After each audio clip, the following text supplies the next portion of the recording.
Izin memperkenalkan diri, nama saya Muhammad Sultan dari Katala. Nama saya Muhammad Lutfi Rusmana. Nama saya Nanda Wulandari. Nama saya Nanda Diansa. Dan saya Putri Juliani.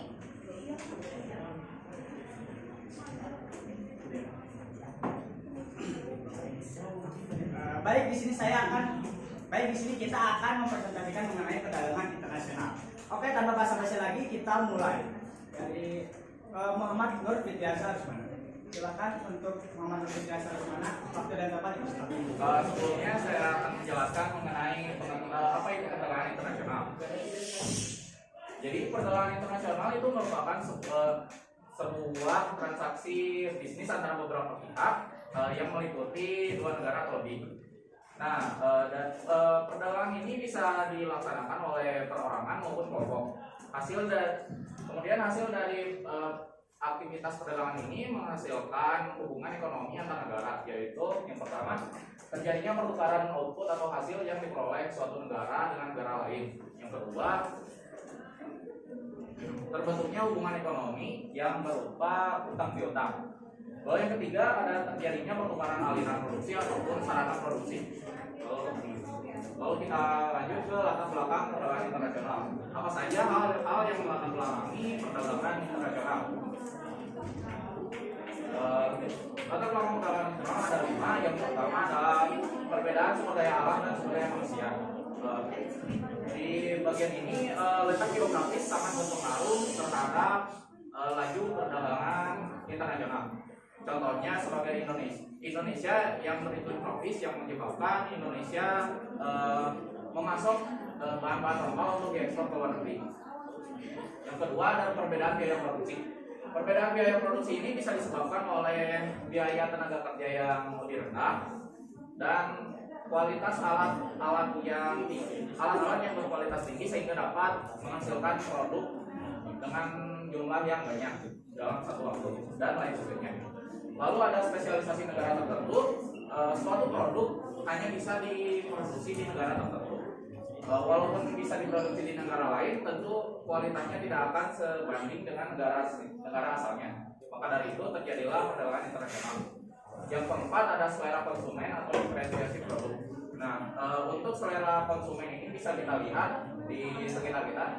Kita bisa melihat bahwa selera konsumen terhadap kuliner luar negeri itu sudah lumayan tinggi. Dan juga ada busana-busana alat barat-baratan. Yang terakhir ada perbedaan teknologi.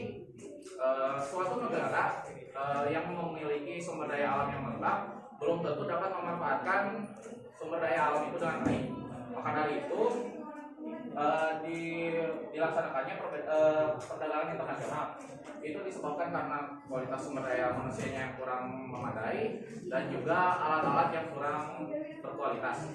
Nah, contoh paling sederhana kita lihat di sekitar kita yaitu produksi kendaraan bermotor yang dilakukan oleh Indonesia dan Jepang.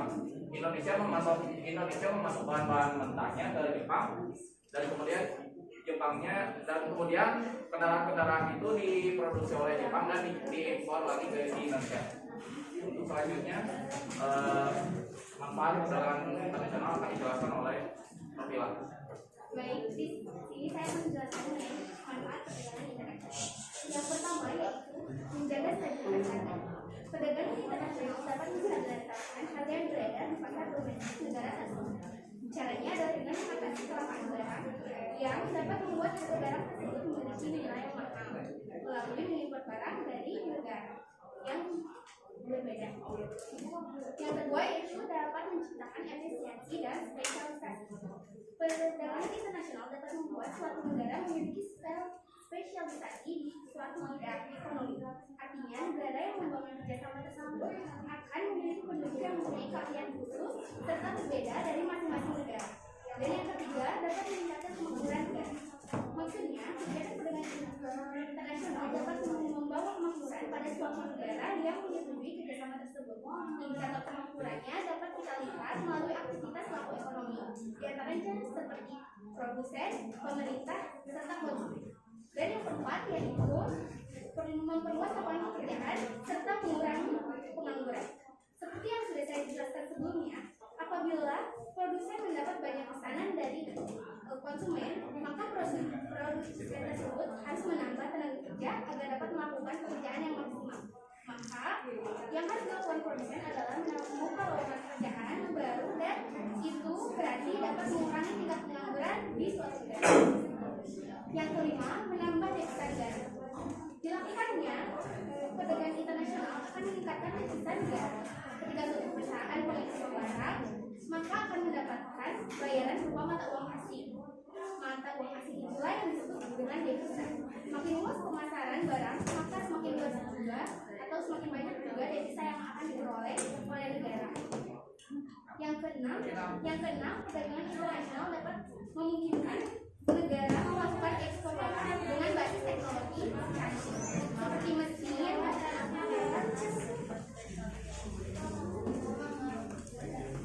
seperti mesin maupun alat modern kepada negara yang lebih membutuhkan, sehingga akan tercipta mobilitas teknologi yang lebih cepat dari negara pengimpor. Dengan demikian, para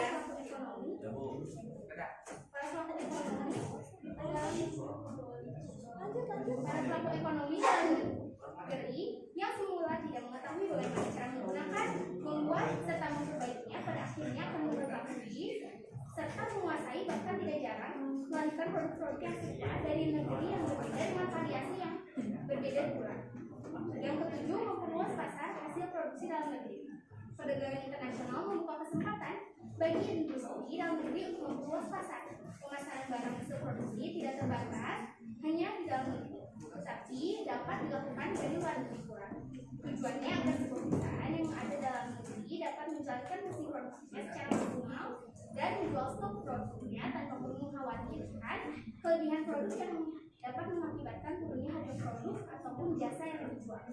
Yang delapan yaitu peningkatan kualitas produk. Produk yang dihasilkan di dalam negeri tentu memiliki perbedaan produk dengan di luar negeri. Maka dari itu, barang atau jasa yang diperdagangkan harus memenuhi standar baku yang telah ditetapkan. Dalam hal ini, perdagangan internasional membawa dampak kepada produsen untuk memiliki mutu, inovasi, kualitas produk, dan daya saing dengan meningkatkan kualitas produk mereka agar dapat laku di pasaran internasional. Yang kesembilan, meningkatkan daya saing negara di dunia internasional. Manfaat dari perdagangan internasional ini juga sangat membantu meningkatkan daya saing ekonomi perdagangan internasional, akan menciptakan persaingan setiap negara yang tergabung dalam kerjasama internasional tersebut. Serta yang terakhir yaitu mempererat persahabatan antar negara dan meningkatkan pertumbuhan ekonomi. Dengan menjalin kerjasama antar negara, maka negara tersebut dapat membentuk relasi persahabatan dengan negara lain. Terbentuknya persahabatan antar negara tersebut juga memungkinkan perluasan kerjasama di bidang sektor lainnya seperti budaya, politik, atau bahkan ekonomi. Selain itu, meningkatkan yang produksi di dalam negeri dalam rangka memenuhi permintaan barang dari luar negeri menjadikan pendapatan nasional dan pertumbuhan ekonomi semakin meningkat. Baik, selanjutnya akan dibacakan oleh Nanda. Baik, saya Nanda Wulandari. Saya akan menjelaskan mengenai tujuan perdagangan internasional. Apa saja sih tujuan yang ingin dicapai dalam perdagangan internasional? Yang pertama yaitu meningkatkan pertumbuhan ekonomi. Salah satunya yaitu dengan melalui peningkatan ekspor dan penekanan impor. Hal tersebut diharapkan dapat melahirkan surplus perdagangan internasional, di mana dapat digunakan untuk membantu meningkatkan kesejahteraan masyarakat. Yang kedua yaitu melindungi produk dalam negeri. Salah satunya yaitu dengan melalui pelarangan ekspor maupun impor terhadap barang-barang tertentu. Contohnya, Indonesia melarang impor batik Tiongkok. Mengapa hal ini dilakukan? Karena Indonesia ingin melindungi batik, ingin melindungi kelestarian dan keberlangsungan produksi batik Indonesia, juga menjaga stabilitas harga batik yang diproduksi oleh para perajin khas Indonesia. Yang ketiga yaitu menyehatkan neraca pembayaran. Perdagangan internasional dapat menghindari kondisi defisit neraca pembayaran. Apa sih itu defisit? Defisit merupakan kekurangan, entah itu dalam anggaran belanja maupun yang lainnya. Tentu saja, setiap negara menghendaki neraca pembayarannya untuk selalu surplus atau berkelebihan. Tetapi tidak menutup kemungkinan bahwa suatu negara akan mengalami neraca pembayaran defisit.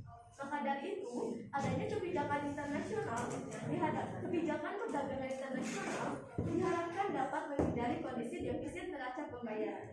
Bagaimana caranya? Caranya yaitu dengan berusaha meningkatkan ekspor sekaligus menekan impor. Dengan berbagai cara tentunya, contohnya seperti pemberlakuan kuota impor, tarif impor maupun larangan impor. Terima kasih. Materi selanjutnya saya lanjutkan kepada Sultan. Baik, di sini saya akan menjelaskan mengenai dampak. Apa saja dampak positif dan negatif dari aktivitas perdagangan internasional ini? Yang pertama itu terbentuknya persahabatan antar negara. Perdagangan internasional yang berlangsung secara intens akan membentuk relasi antar negara dengan sendirinya sehingga menciptakan persahabatan. Ketika persahabatan antar negara itu terbentuk, maka secara berkelanjutan kerjasama selanjutnya itu tidak melulu urusan dagang. Kerjasama bisa merambat ke budaya, politik atau teknologi. Kemudian yang kedua, meningkatnya kemakmuran negara. Apa maksudnya? Jadi indikator kemakmuran suatu negara itu bisa ditentukan oleh pelaku ekonomi. Pelaku ekonomi itu apa saja? Yaitu produsen, konsumen, dan pemerintah. Nah, dengan adanya perdagangan internasional ini, produsen akan menjadi lebih makmur. Kemudian profit akan menjadi lebih tinggi. Sementara dari sisi konsumen, kebutuhan akan menjadi lebih tercukupi. Sedangkan bagi pemerintah, pemasukan devisa negara akan menjadi lebih meningkat. Kemudian yang ketiga, berkurangnya pengangguran. Maksudnya apa? Berkurangnya pengangguran ini, jadi kegiatan perdagangan internasional itu akan menuntut sebuah negara menjadi lebih produktif lagi untuk mendulang keuntungan. Nah, berkurangnya pengangguran ini menjadi salah satu dampak perdagangan internasional. Begitu sebaliknya, semakin produktif suatu negara yang ditandai dengan banyaknya kegiatan ekspor ke negara lain, maka jumlah pengangguran dapat berkurang. Baik, saya akan menjelaskan mengenai dampak negatif. Yang pertama itu ada produk dalam negeri menurun. Apa maksudnya? Jadi perdagangan internasional memicu persaingan industri. Jika suatu negara memiliki produk dengan kualitas rendah dan harga yang tinggi, maka negara itu bisa mengalami penurunan permintaan. Begitu sebaliknya, karena umumnya setiap konsumen itu ingin mencari barang dengan kualitas baik, namun harganya terjangkau. Kemudian yang kedua, industri kecil kurang bersaing. Salah satu penyebab industri kecil itu kurang bersaing karena modalnya itu tidak cukup atau modal yang terbatas. Adanya perdagangan internasional ini justru membuat industri kecil menjadi lebih minder. Kemudian yang ketiga, ketergantungan terhadap negara maju. Dari sisi produksi barang, negara berkembang dan negara miskin cenderung bergantung pada negara maju. Mengapa? Pasalnya, perkembangan teknologi dan otomotif itu masih dikuasai negara maju seperti Amerika Serikat dan Jepang. Jadi kita masih terbatas untuk melakukan perkembangan teknologi dan otomotif. Akibat dari keterbatasan itu, negara berkembang dan miskin hanya menjadi konsumen atau pemakai. Untuk selanjutnya akan dijelaskan oleh Putri Ajeng Yudheni. Baik, selanjutnya untuk contoh kasus perdagangan internasional. Di sini kami mencari contoh kasus perdagangan internasionalnya, yaitu kasus kemasan rokok polos Australia. Indonesia menggugat Australia ke World Trade Organization atau biasa disebut dengan WTO atas kebijakan kemasan polos untuk produk rokok yang diberlakukan negeri kanguru tersebut. Gugatan yang sama juga diajukan oleh negara Honduras, Republik Dominika, dan Kuba. Dalam kasus ini, Australia berencana menetapkan kebijakan penghapusan nama produk ataupun nama merek dari produsen industri rokok. Tapi hal itu dikecam oleh beberapa negara karena dianggap merugikan negara produsen rokok. Mereka beranggapan bahwa setiap konsumen berhak mengetahui produk yang dipakai. Namun, Australia tetap menerapkan kebijakan tersebut dengan alasan mengurangi jumlah konsumen rokok di bawah umur. Akhirnya setelah beberapa lama Australia digugat ke WTO, pihak WTO memberikan keputusan dengan menolak gugatan dari semua beberapa negara dan lebih menyetujui kebijakan Australia yang lebih mengedepankan kebijakan untuk kesehatan konsumen. Pihak Australia menang dari semua gugatan. Negara Indonesia juga akhirnya patuhi kebijakan kemasan rokok polos Australia. Dan hingga kini bisa kita lihat bahwa rokok polos di Australia seperti ini. Ya. Nggak ada nama produk ataupun nama merek. Baik, sekian dari kami. Sebelumnya ini ada quote ya. Kekuatanmu untuk membebaskan diri adalah jangan setiap saat mengeluh tentang hal itu. Itu adalah Adam Smith.